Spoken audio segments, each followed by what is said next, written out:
Today, we are going to be talking about the different ways that you can use your gene keys in a practical way. And so, this is one of those things. Let me get that down a little bit more. This is one of those things that it isn't often talked about, like how to actually take the information in your gene keys and start applying it to your business. So, if your brand's spanking new to gene keys, I always like to introduce it in this way that the gene keys are like a deep dive into your human design and astrology, and they point out the things that make you a unicorn in business. They point out the things that make you totally different. And once you know what makes you different, you have a light, you have a different kind of spark. And it's almost like this next level awakening. And so I feel like a lot of people that have come across the gene keys, like they are the people that have been in the spiritual world for a long time, but they're on the precipice of their next greatest move. And so whenever you come across this information, it's very much like another level of like, hey, I'm ready to wake up and see what I'm capable of in this world and see what it is that I'm here to do. And so whenever I came across these gene keys, I had been in the spiritual world for like years and years. I had taught the shadow work, I had done the tarot readings, the energy updates, all that jazz. And like, I was cool with it. It was fun. It was like something that I explored for a long time. But what I came to understand was the spirituality world, the healing world was only so deep. Like, it's almost like a lake that you swim through. And eventually you get to the other side of the lake and you're like, okay, like, I'm ready for something different. Like I've done enough stuff to fix myself, and I want to now see what it is that I can make of my life. I want to now see what it is whenever I like put all of my talents and all my gifts and all of like the things that scare me, I put it into motion and I just go out there. And so whenever you learn these keys, it really is this like aha moment, kind of like if you like the first time you really read one of your horoscopes and you're like, holy shit, that's me. You're like, oh my God, that's so me. Or you like took the Myers-Briggs personality test or like an anagram test and you're like, oh my God, that's like totally my personality. That's exactly who I am. The gene keys do that on like a millionth degree level to the point where you're like, okay, I see where I've been playing small. I see where I have been keeping my light under a bushel. And there's not enough time in this life to do it anymore. So my background is actually, I was a lavender farmer. I was a psychic medium. I thought I was going to do both of those things for the rest of my life. And it turned out whenever I came across these gene keys, I came across mindset work. And you'd think after like years of being in the spirituality world, I would have understood mindset work better than I did, but I really hadn't. I was too busy like pretty much hanging out in the bones of my past, like a spiritual paleontologist trying to like figure everything out and heal myself and do all these things. But whenever I came across the gene keys, it was almost like a light shone into the pit of bones and was like, hey, Stephanie, like you've done enough. It's time to climb out of this hole and go explore the world, go see what you're capable of. And so in this last year, I ended up selling my lavender business. I sold it to my employee. I thought I was going to do that forever, but really it just ended up being a stepping stone and a piece to help me understand like what being an entrepreneur was.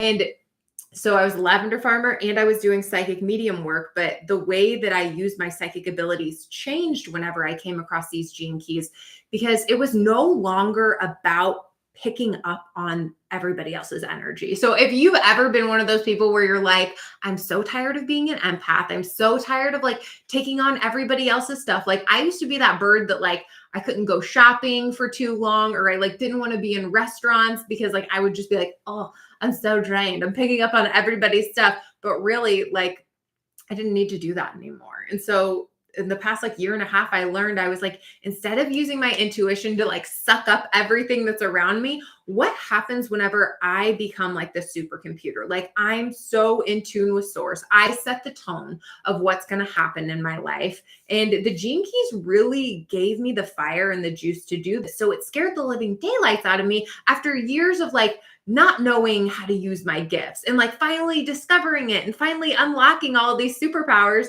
But whenever I came across these gene keys, it was like, hey, you're still giving away a lot of your power. Hey, you're still playing awfully small. And so it's been one of the coolest things to unlock these gene keys and realize that like your superpowers are inside of these keys. Like the things that you're really, really good at, the things that you've experienced in your life, that's what makes you the perfect teacher for these things because you've walked through it. You walked through the fire and came out the other side. Like it's something that you were just born with. You're just like naturally, you have this like affinity to this superpower. And so whether you realize it or not, whenever you teach these things that are in your gene keys, you become a magnet to the people that want to work with you. Hi, Lou Lemon. That's a beautiful name.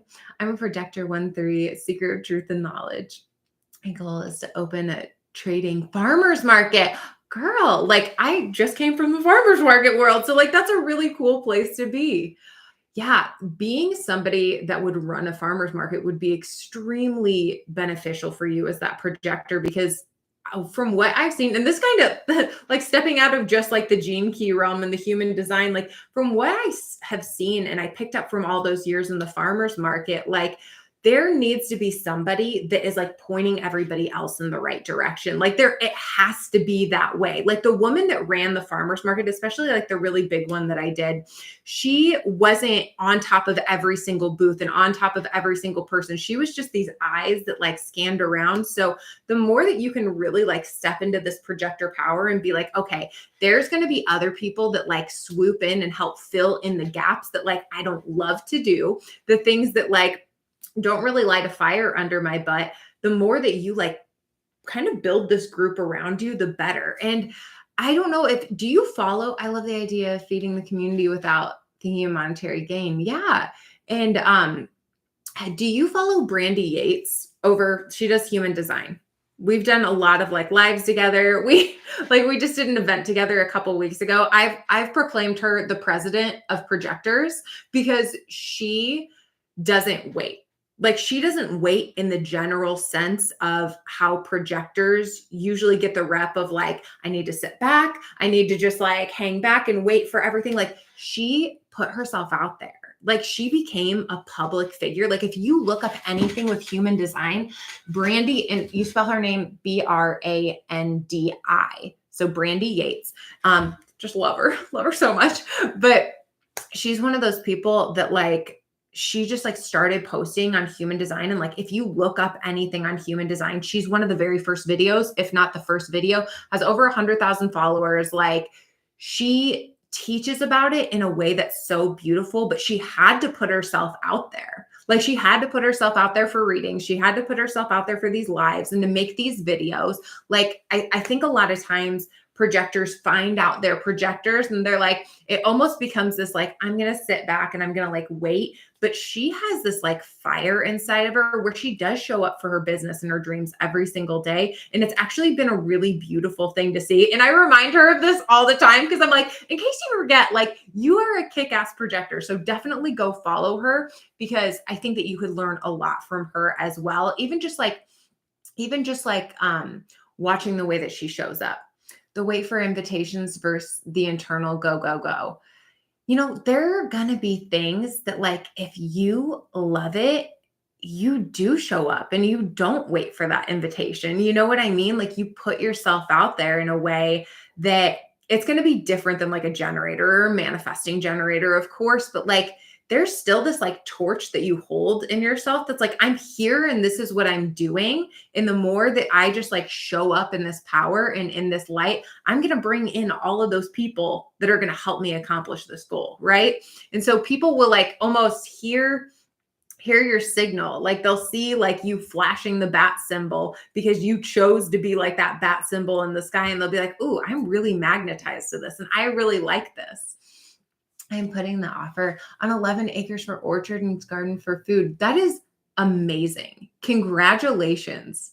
That is so cool. But I understand what it means to be a farmer. We didn't do food or anything like that. Like we had little vegetable gardens and stuff, but like the dedication that goes like, cause I did lavender, the dedication that goes into being a farmer is like a big undertaking. And it really is like, it changes you as a person in a really cool way. So congratulations on this new journey, because if you have that calling to be a farmer, I always say like, if I wouldn't have done it whenever we did the lavender, it would have been at some other point in my life. Cause it was just like this bucket list thing.